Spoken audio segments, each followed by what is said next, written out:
Everybody talks about the greatest films you've never heard of and hidden gems of horror, etc., etc. Well, today we're going back to my personal Vault of Obscurity and talk about the 5 films that influenced my cultural development that I watched when I was growing up. Join us, won't you?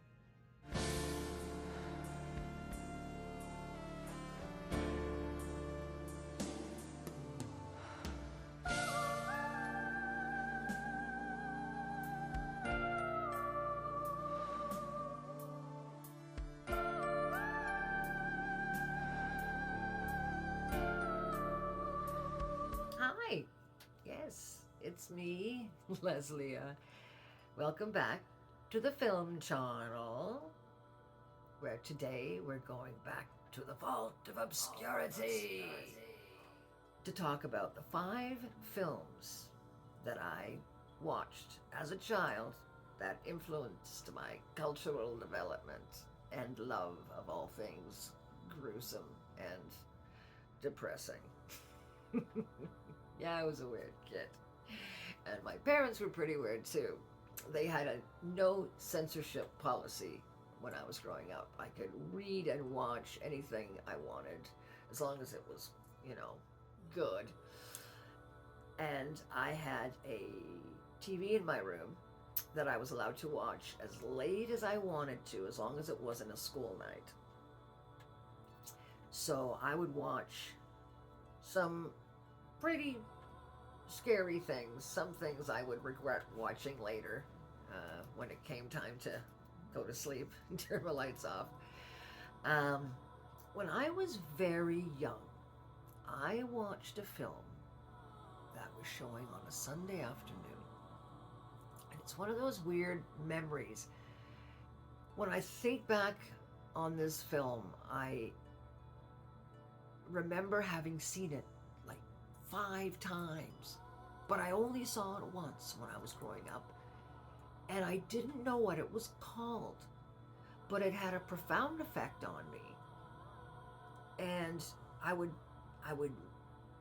describe it to people, and they wouldn't know what the hell I was talking about. Finally, I watched it accidentally, and the whole time I was watching it, I'm thinking, this is the movie, this is the film, it's this, this is it. It's Quatermas and the Pit. Yes, in 1967, Hammer Films put out a series of films based on a kind of, it was sort of an Indiana Jones, but more scientific. So it was like a cross between Indiana Jones and Doctor Who. It was very British, and his name was Professor Quatermas. And in the States, Quatermas was unheard of. So when they put Quatermas and the Pit out, American audiences knew the film as 5 Million Years to Earth. It was considered one of the best Hammer films that's ever been released. It's certainly the most critically acclaimed, and it had one of the biggest budgets for a Hammer production.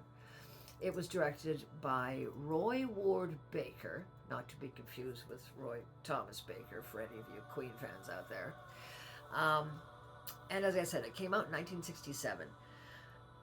And it's a very interesting idea. What would happen if Martians came to Earth at a time when Britain was still early in its development? And of course, people would think that these Martians were supernatural beings. So time goes by, things get buried, and one day a subway tunnel is being dug, and they discover a ship.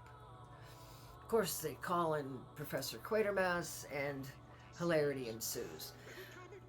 Now, this is an interesting idea.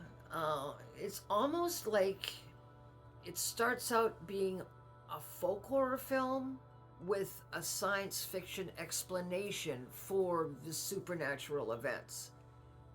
It was really intelligent, really fascinating, especially for a, tender aged, fanciful child such as myself.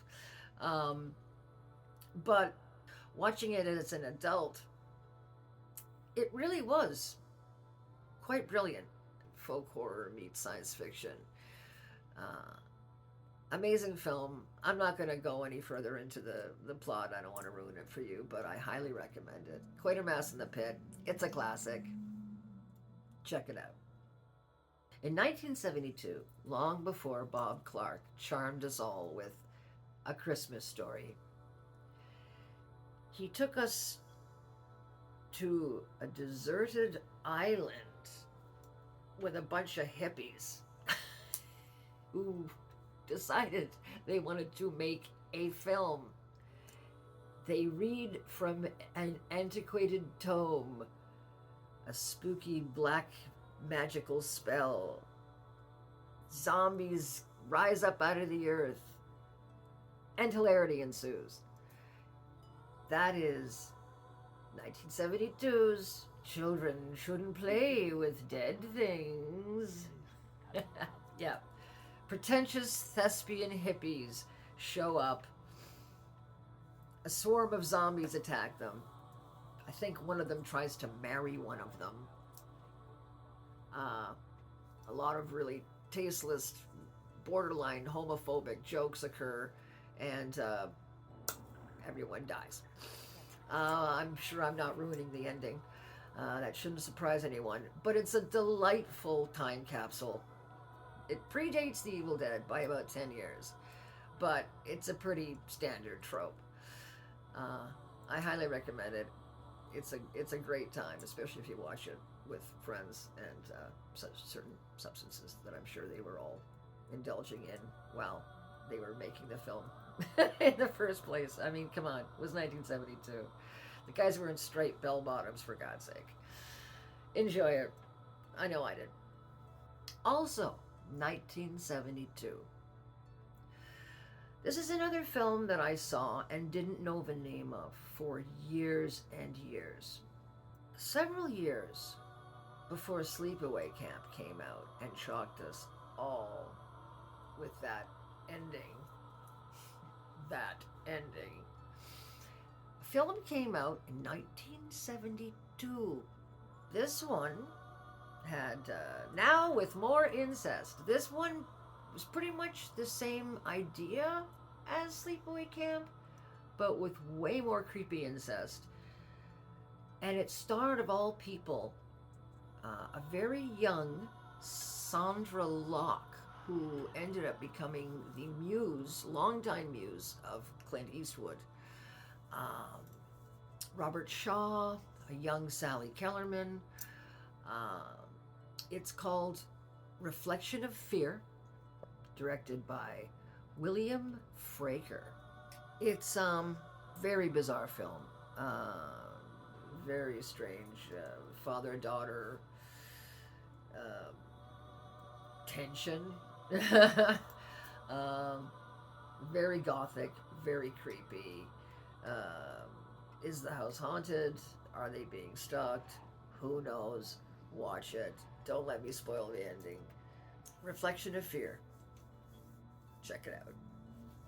The sailor who fell from grace with the sea, while not considered a horror, is an incredibly macabre and disturbing erotic thriller based on the novel by the Japanese writer Yukio Mishima, or as he was known to by his friends, Chuckles. It's a very dark and disturbing story that involves desperate widows, handsome sea captains, and really creepy, evil kids. I mean, come on. That sounds like horror to me. It starred a young Chris Christopherson and the enigmatically beautiful Sarah Miles. There are trigger warnings. There is a pretty upsetting scene that involves animal cruelty. Um, Otherwise, it's a fascinating film. Beautiful, soft focus, romantically erotic, and really nihilistically disturbing. Again, Yukio Mishima, come on. Oddly enough, it was directed by Louis John Carlino, who was one of the writers of the previously mentioned Reflection of Fear.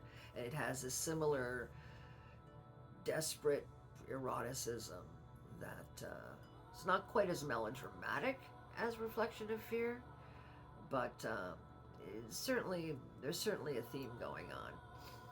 This movie should be much more appreciated than it has been. I hope it gets rediscovered as a classic. Possibly the best known film on this list, as well as the only film that I ever saw in a cinema on this list. 1978's Invasion of the Body Snatchers. My brother took me to see this on my birthday. And considering the fact that the movie came out in 1978, don't bother doing the math. I was very, very young. It was basically a fetus in a jar that he carried into the theater with him. Anyway, yes, it traumatized me for most of my life. My brother took me to the movie. The cinema happened to be very, very close to a huge shipyard.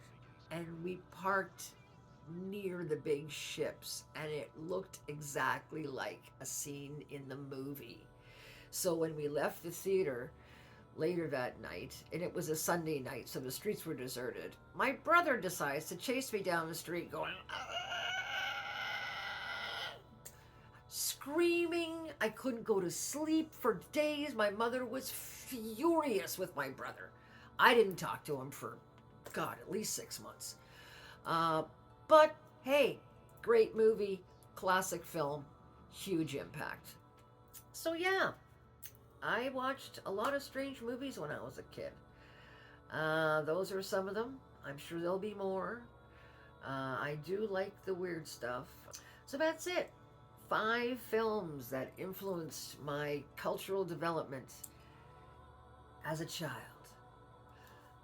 There are so many more, and I'm sure I'll talk about them again the next time we venture into the Vault of Obscurity.